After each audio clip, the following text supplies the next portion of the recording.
ایک جوہری تھا سنہرا، تو اس نے مختلف ڈبیاں کھول کے لوگوں کے سامنے رکھی اور ایک موتی نکال کر کے کہا کہ یہ موتی شب افروز ہے، رات کو چمکتا ہے۔ اس مجلس میں ایک چور بھی بیٹھا ہوا تھا، اس کے دل میں لالچ آ گئی، تو اس نے اس جوہری سے کہا کہ جناب کہاں کے ارادے ہیں؟ تو اس نے کہا کہ میں بمبئی جا رہا ہوں۔ اس نے کہا واہ واہ کیا اچھا ہوا، میں بھی تو بمبئی جا رہا ہوں۔ وہ جوہری سمجھ گیا اس کی نیت کے کھوٹ کو، لیکن وہ بھی بڑا سمجھدار تھا۔ اس نے کہا آ جائیے کوئی بات نہیں۔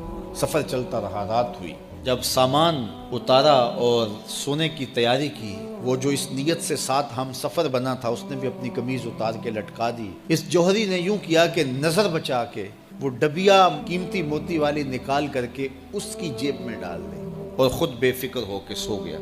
جب یہ خراٹے لینے لگا تو چور اٹھا، اس کا سامان ٹٹولا، اس کی جیبیں دیکھیں، سارا دیکھتا رہا۔ خیر دن چڑھ گیا، جوہری اٹھا، اس نے نظر بچا کر کے اس کی جیب میں ہاتھ ڈال کر کے وہ موتی اپنی جیب میں ڈال لیا۔ صبح جب ناشتے پہ بیٹھے تو اس چور نے باتوں ہی باتوں میں بات کی، وہ آپ کے موتی کی چمک شمک نظر نہیں آئی رات کو؟ اس نے کہا میرے پاس ہی تھا، جیب میں ہاتھ ڈالا اور سامنے رکھ دیا۔ بڑا حیرت زدہ ہوا، دل ہی دل میں سوچا چلو کل صحیح۔ اس نے پھر ایسے کیا اور یہ ساری رات اس کا سامان ٹٹولتا رہا۔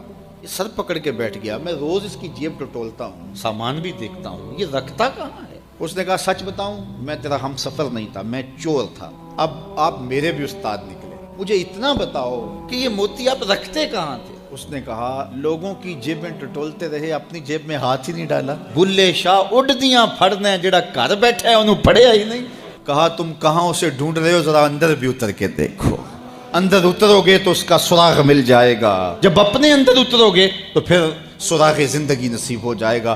لیکن ہم دائیں بائیں ڈھونڈنے نکلے لیکن اپنے اندر اتر کے نہ دیکھا، تو سراغ زندگی ملتا ہی تب ہے جب اس کی چوکھٹ پہ جھکنا بندہ سیکھ جائے۔